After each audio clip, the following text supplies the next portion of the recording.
할렐루야. 형통한다라는 말이 왠지 행복하지 않습니까? 그래서 여러분에게 예수 그리스도의 이름으로 강건히 권면하며 축복합니다. 형통하는 사람이 되시길 바랍니다. 뭐 이렇게 얘기를 하면 옆 사람에게 그 전달을 좀 해야 될 건데 그냥 저만 봐서 행복합니다. 옆 사람들에게 인사해 주세요. 형통하는 사람이 됩시다. 그렇죠. 옆 사람만 하라고 했다고 그냥 옆 사람만 하는데 앞뒤 사람에게도 해야죠. 공산주의의 실상을 이야기하는 재미있는 이야기가 있습니다. 옛날 러시아가 소련 시대일 때 개 한 마리가 프랑스 파리에 왔답니다. 이제 소련 개가 프랑스에 온 거예요. 프랑스 개가 소련 개한테 야, 그쪽 사정은 좀 어떠냐 하고 물어봤답니다. 그랬더니 소련 개가요, 우리 소련은 사회보장 제도가 잘 되어 있어. 그래서 개나 사람이나 문제가 없어. 이렇게 얘기를 하더랍니다. 그랬더니 프랑스 개가 궁금하잖아요. 그렇게 사회보장 제도가 잘 돼서 사람이나 개나 다 문제가 없다는데 넌 뭐하러 왔냐고. 왜 왔냐 하고 물었더니 짖고 싶어서 왔다고 얘기를 하더랍니다. 짖고 싶어서. 사람은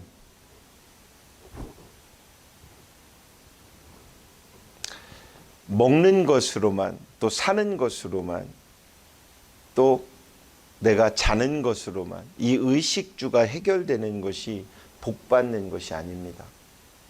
그런데 우리는 의식주의에 빗대어 복의 잣대를 댑니다. 복은요, 형통하는 것입니다. 형통해야 복을 받습니다. 형통이라는 것. 세상 사람들이 그냥 잘 된다고 생각하는 것과는 분명한 차이가 있는 것이 형통하는 것입니다. 이 형통이라는 말 속에는 하나님께서 그 얘기를 인정하시는 것입니다. 여러분들이 걸어가는 그 길을 인정하시는 그 하나님이 여러분의 아바 아버지시니 이제부터 행복하시길 주의 이름으로 축복합니다. 그러니까 하나님이 나를 인정하시는구나부터 시작되는 게 형통의 시작입니다. 그러니 행복하지 않겠습니까? 누군가가 여러분을 인정하고 있다면 든든해집니다. 행복해집니다. 기쁩니다. 잘 되어갈 것 같은 기대가 됩니다. 형통한다라는 것, 그것은 하나님께서 그와 함께 하신다라는 것을 말합니다.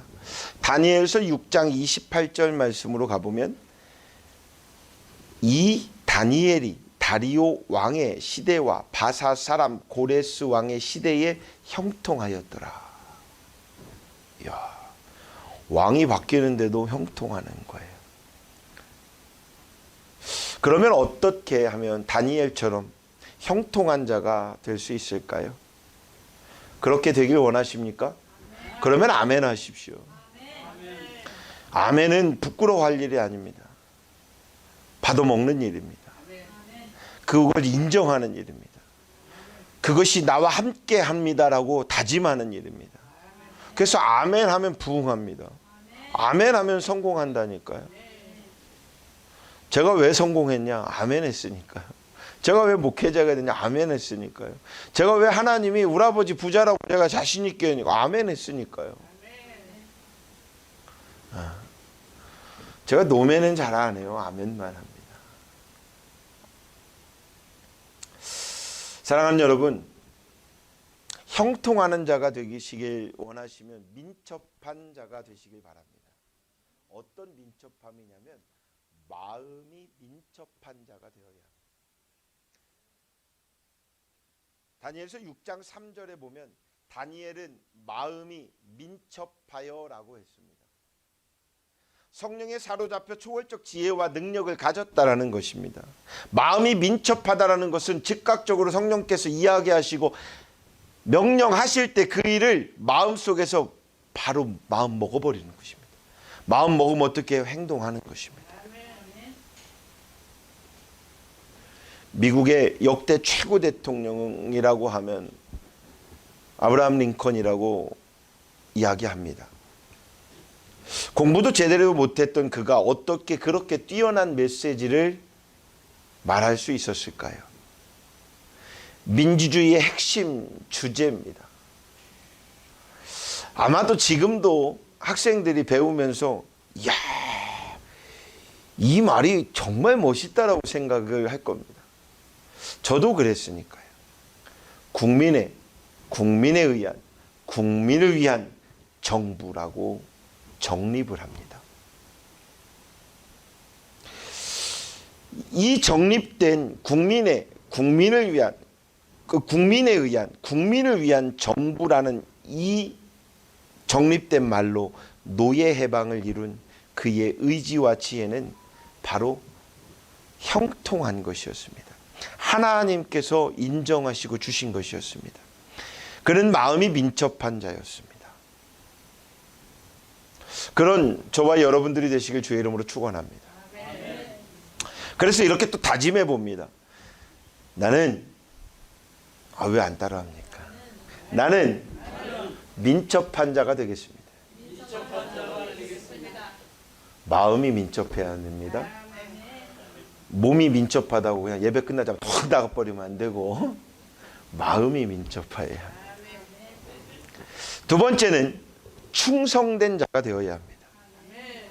근데 무엇에 충성이 된 자여야 할까요? 세상에? 아니요. 물질에? 아니요. 권력에? 아니요. 명예에? 아니요. 예수 그리스도 앞에 충성된 자가 되시길 주의 이름으로 축원합니다. 다니엘서 6장 4절 말씀으로 가보면 아무 허물도 찾지 못하였으니 이는 그가 충성되어 아무 그릇됨도 없고 아무 허물도 없음이더라. 할렐루야. 충성되다라는 말은 흠이 없는 거예요. 그냥 온리 충성해요. 그냥 그것만 본 거예요. 그리고 그것만 그 명령에 따른 거예요.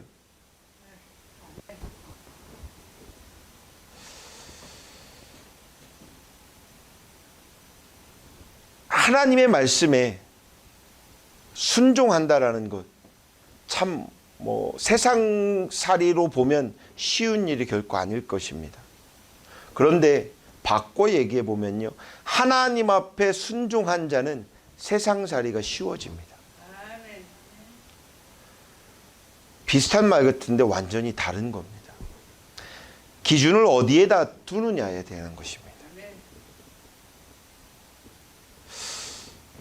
제가 대학생들이 이렇게 자원봉사를 와서 어떻게 하다가 그 친구들이 질문을 하면 제가 질문에 제 질문을 해봐요.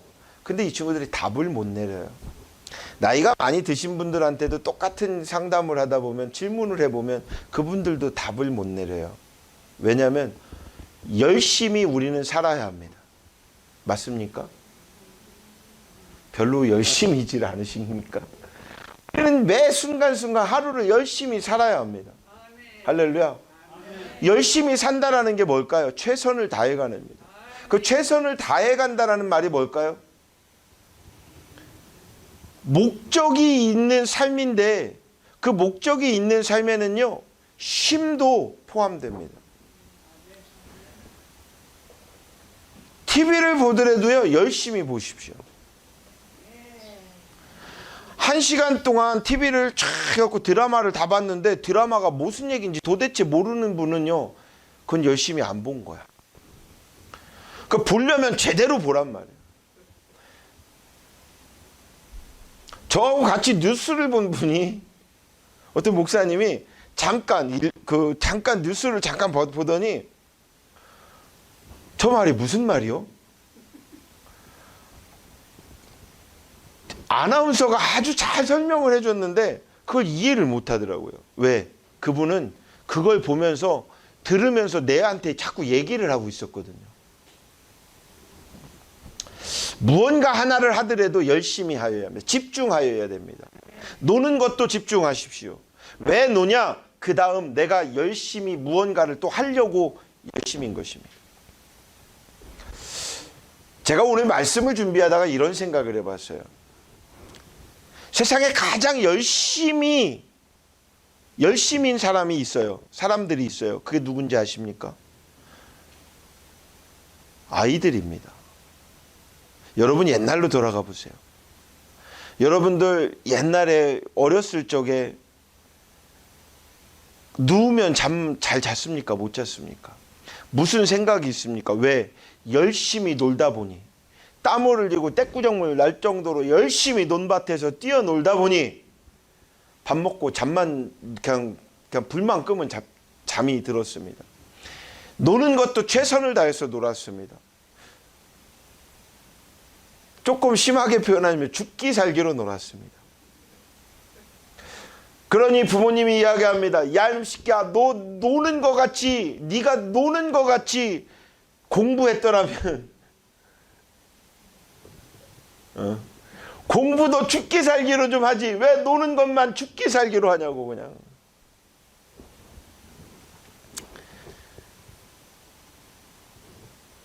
우리가 말씀이, 오늘의 본문의 말씀이 내 안에 육신이 되려면 하나님의 말씀에 우리가 충성된 자가 되시길 바랍니다. 그냥 그 충성이라는 말은 좌가 아니라 그냥 바라봄입니다. 그리고 그 명령에 따르는 것입니다. 때로는 충성은 이해가 되지 않아도 가는 것입니다. 믿음이 머리로 하는 걸까요? 마음으로 하는 걸까요? 어떤 그 학자가 그러더라고요. 마음은 여기에 있는 것이지 여기에 있는 게 아닙니다라고 하더라고요. 근데 내가 그분의 그 세미나를 가만히 듣다 보니까 그분이 하나를 알고 두 개를 모르더라고요. 두 개를 모르더라고요. 우리의 머릿속으로 생각하는 것이 이해이고 마음은 뇌에 있으니까 뇌가 생각하니까 이게 다짐되니까 여기에 있다고 생각하는데 이건 시작입니다. 배움입니다. 마음이 뭐냐면 영혼입니다.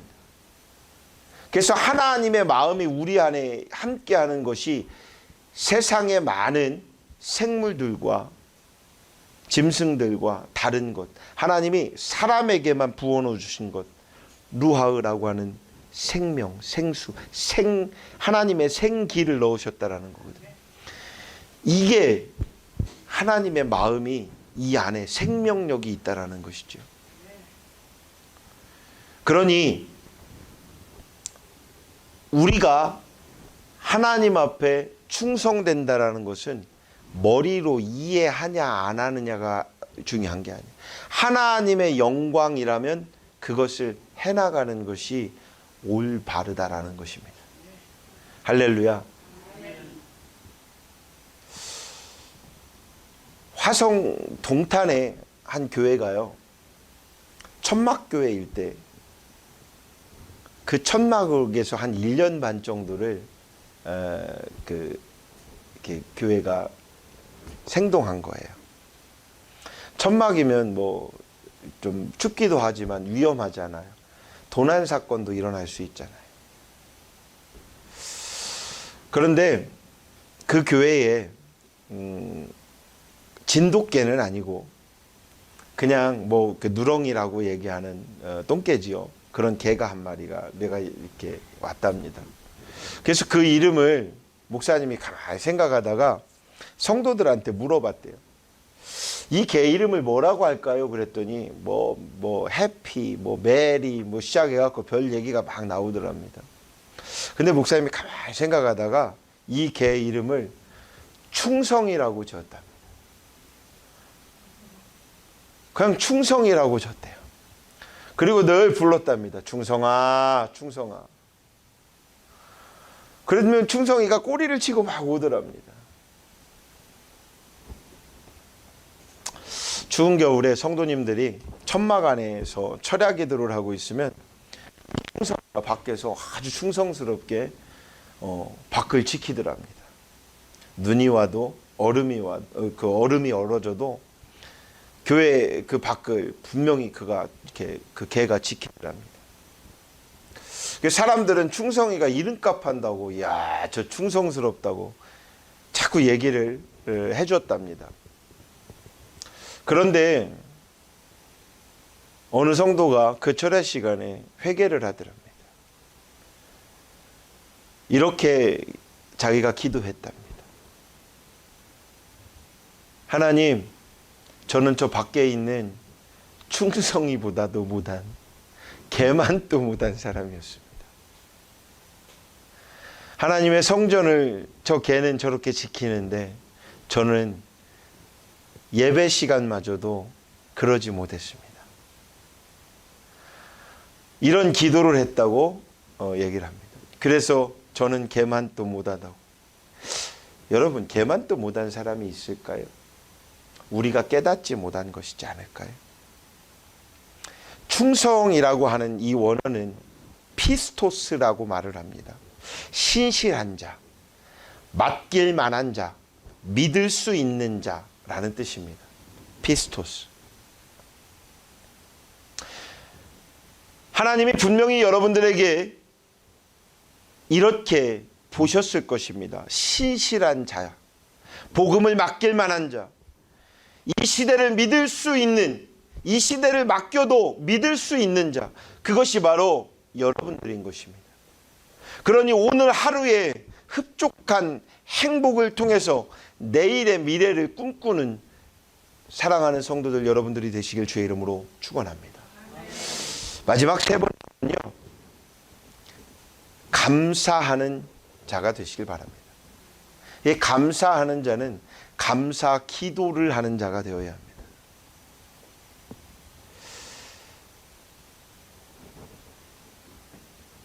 제가 예전에 도곡기도원에 가서 기도를 하는데 어떤 분이 기도를 얼마나 하는데 막 옆에서 부부가 오신 것 같아요. 눈물 콧물 흘리면서 기도하는데 제가 기도가 집중이 안 돼요. 중학교 2학년 때인가 3학년 때인가 그럴 때인데 기도가 안 돼요. 왜 그러냐면 제가 나왔어요. 나중에 그 기도 소리가 들리는데, 기도에는요 뭐 탄식할 수 있습니다. 회개할 수 있습니다. 구할 수 있습니다. 그런데 그의 기도는 원망의 기도밖에 없더라고요. 탄식도 원망으로 가고 구하는 것도 원망으로 가고 모든 게 다 원망이었습니다. 이게 마음을 비우는 걸까요? 저까지 헷갈리는 거예요. 그의 기도에는 감사가 없어요. 사랑하는 여러분, 여러분들에게는 이제부터 여러분들에게는 감사가 이루어질 걸로 믿고 감사의 기도를 하시길 바랍니다. 구하려면 감사하십시오. 믿으니까 이루어질 겁니다. 여러분들의 입술에서 선포하는 그 일이 하나님이 책임지실 것을 믿으니 기도할 거 아닙니까? 그러면 감사하십시오. 감사하는 생활을 하십시오. 감사하는 자가 되어야 합니다.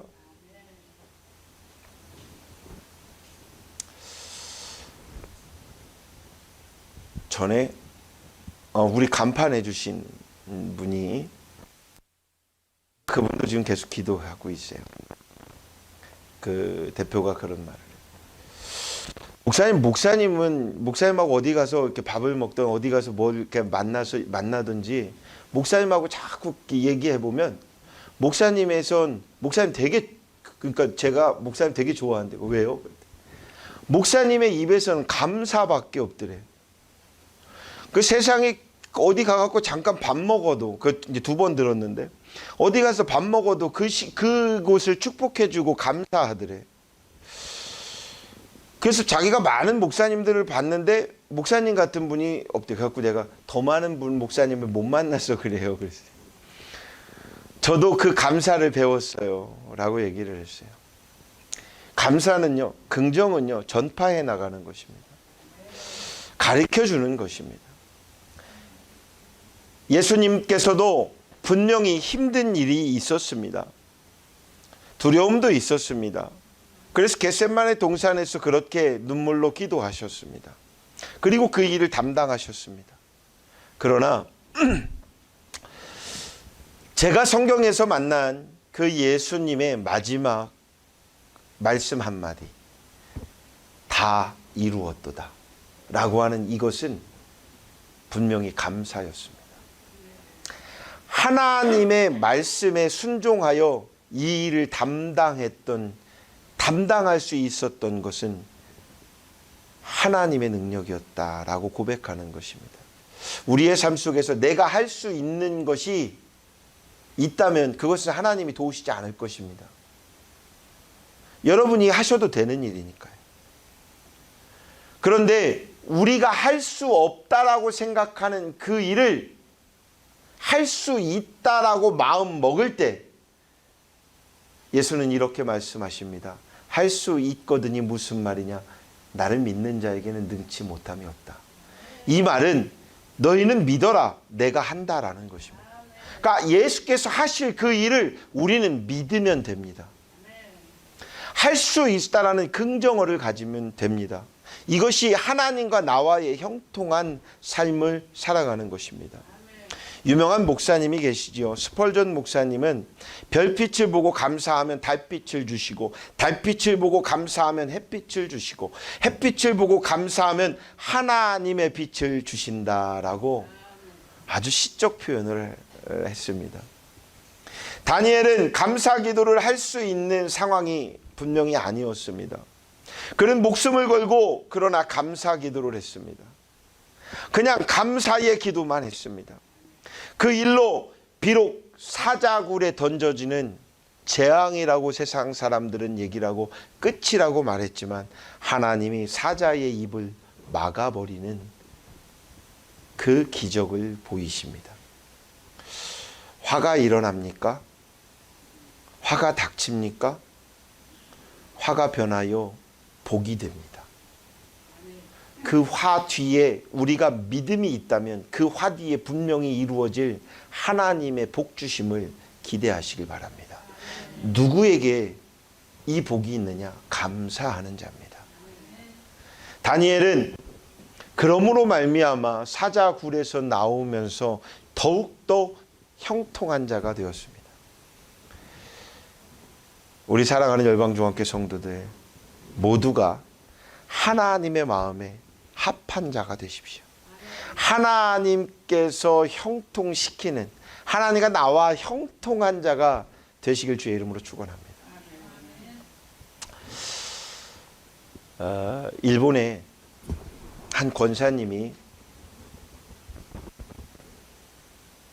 일본에서 한 10여 년을 살다가 아무리 신앙생활을 열심히 하며 그곳에서 무언가를 잘 살아보려고 열심히 노력을 했답니다. 남편과 함께. 근데 이분의 꿈이 있었어요. 처녀 때 꿈. 그냥 그 학생부 시절부터 꿈이 있었대요. 자기는 사모님이 되는 게 꿈이었대요. 그래서 하나님 저 사모가 되게 해주십시오 하고 얼마나 꿈을 꾸고 기도했는지 모릅니다. 근데 하나님이 그 꿈을 들어주지 않더랍니다. 여차저차 해서 결혼을 하고 미국 이제 일본으로 가서 일본에서 이민 생활을 하는데 한 10년을 열심히 생활하는데 마음에 충족되는 게 없고 가정은 뭐 그럭저럭 살아가는데 이게 아닌 것 같아요. 그래서 내 나라 내 땅에 가서 내가 복음을 더 들고 전해야 되겠다 라는 생각을 갖고 하나님 나는 이 땅이 아닌 것 같습니다. 이 저주받은 땅에서 한국 땅으로 가게 해주십시오 하고 그렇게 기도를 했답니다. 그리고 이 한국에 땅에 그 집을 장만을 하고 마련하고 이제 이사를 하려고 다 계획하고 준비를 했답니다. 그러는 속에 그렇게 이제 가려고 다 준비하는 그 속에 이제 뭐 몇 달도 안 남았어요. 이제 한두 달도 안 남은 그 상간에 차를 몰고 어디를 가는데 가는 중간에 와가지고 TV에서 보셨죠? 가끔 사거리에서 막 덤프트럭이 와가지고 빡 치는 그 사건이 그분한테 일어났답니다. 차가 막 몇 바퀴 돌아서 뒤집어지면서 잠깐 그분은 이제 기억을 잃은 건데 죽음을 맞이한 겁니다. 딱 그 죽는 순간에 하고 사고가 났는데 하고 보니까 자기 몸이 저기 누워있더래요. 누워있더래요 라고 하니까 그분은 지금 살아있는 겁니다. 그죠? 맞죠? 그분은 살아있습니다. 근데 누워있더랍니다. 그걸 보고 뭐지? 내가 죽은 건가? 그러면 내가 지금 이제 천국에 가는 건가? 라고 생각이 들더래요. 근데 천국 가기 전 우리가 잘 배운 게 있잖아요. 천국 가기 전 어디로 가요? 예수님 앞에 가는 거잖아요. 예수님 앞에 가려고 마음을 먹다 보니까 얘가 예수님한테 가는 거구나 라고 생각이 딱 드는 그 순간에 본인이 생각이 들어요. 내가 무엇을 가지고 갈까? 내가 이제까지 뭘 했지? 내가 그래도 일본에 와서 뭘 했고 내가 어렸을 때 뭐 했고 전도를 몇 명을 했고 막 이걸 가지고 가서 얘기를 해야 되겠지 막 이런 생각을 했답니다. 근데 생각이 안 나더래요. 도저히 생각이 안 나더랍니다. 분명히 내가 내 인생에 뭔가를 하고 그렇게 한 게 있는데 그게 말로 막 나오는 생각이 안 들랍니다. 그러면서 어디로 바람으로 확 불어오는 것처럼 느껴서 갔답니다.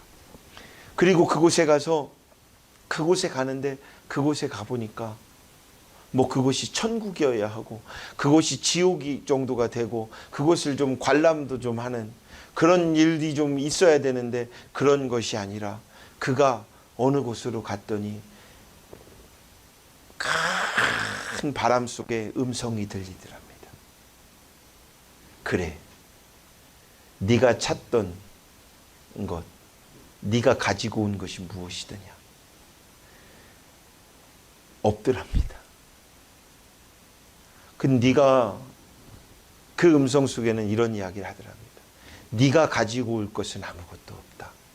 그런데 너가 전해야 할 것이 있다. 너를 선택해서 일본 땅에 보냈는데 너는 네 마음속에 일본 땅은 저주받은 땅이라고만 말을 하니 그 땅도 일본인들도 내가 사랑하는 나의 자녀들이다. 내가 너를 그곳에 보낸 건 너를 통해서 그곳을 회복시키라고 하는 것이다. 그 말을 듣고 기도했답니다. 하나님, 내가 잘못했습니다. 내가 무언가를 하나님 앞에 예수 앞에 이야기하려고 했던 그것이 교만이었더랍니다. 그래서 그 교만을 회개하다 보니 눈을 뜨더랍니다. 근데 그 시간은 9분이었답니다. 9분 동안 앰뷸런스가 왔고 앰뷸런스가 그를 데리고 가는데 눈을 잠깐 뜨고 내가 살았나? 다시 하는 그 속에서 다시 꿈을 꾸는데 똑같은 꿈을 다시 반복하더랍니다. 근데 그 꿈이 아니라 밖에서는 어떻게 해요? 앰뷸런스 태우고 가는데 심장마비가 또 온 거야. 그리고 그분은 9분 동안 죽은 거야. 몇 번을? 2번을. 9분 동안 죽었던 사람, 근데 앰뷸런스에 태우는 그 순간에 다시 살아난 사람, 그리고 출발하는 그 시간에 다시 죽은 사람, 병원에 가서 다시 살아난 그는 2번의 똑같은 그 환상을 보고 왔더랍니다. 그리고 그는 한국에 계약했던 집을 해지하고 다시 안 가겠다고 일본에다가 거주하며 나가사키에서 지금 열심히 복음을 전하고 그가 가이드의 일본 순교지의 가이드를 하고 있습니다. 제가 그 이야기를 들으면서 이런 생각을 해봅니다. 대부분 많은 사람은 천국을 갔다 죽음을 경험하면요 천국을 갔다 왔다고 하고 지옥을 경험하고 왔다고 하고 그곳이 사실이었다라고 말을 하는 대부분의 사람들이 있습니다. 물론 그것도 은혜가 됩니다. 그런데 제가 그 권사님의 그걸 전해 들으면서 이런 생각이 들었어요. 정말 하나님이 원하시는 것은 무언가를 보여주는 게 아니라 우리의 마음속에 예수님을 찾길, 다시금 회복하길 원하는 것 아니겠는가? 나를 위해서 예수를 믿습니까? 아닙니다. 우리가 믿는 건 하나님을 위하여 예수님을 믿는 것입니다. 우리가 천국을 왜 가고 싶습니까? 내가 지옥보다 천국이 좋으니까 가고 싶지요. 그런데 사실은 성경의 원리는 천국을 우리가 가야 하는 이유는 하나님의 영광을 드리워내기 때문입니다. 하나님의 말씀이 이루어지는 것이 우리가 바로 천국에 입성하는 것입니다. 그러니 사랑하는 여러분, 하나님의 오늘 허락하시는 이 말씀에 합한 자가 되시길 주의 이름으로 축원합니다. 기도하겠습니다. 사랑하는 아버지 하나님, 고맙습니다.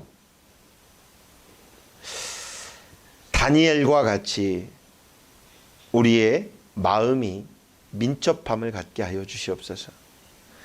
다니엘과 같이 무슨 일이든지 어떠한 상황이든지 충성된 자가 되게 하여 주시옵고, 모든 일에 항상 범사에 감사하는 그러한 성도들이 되게 하여 주시옵소서. 이 세 가지가 넘침으로써 오직 하나님과의 형통의 축복을 누리고 이 땅의 많은 사람들에게 그리스도인의 모범이 되어줄 수 있고 본이 되어줄 수 있는 형통하는 축복 있는 우리 열방중앙교회 모든 성도들 예배자가 되게 하여 주시옵소서.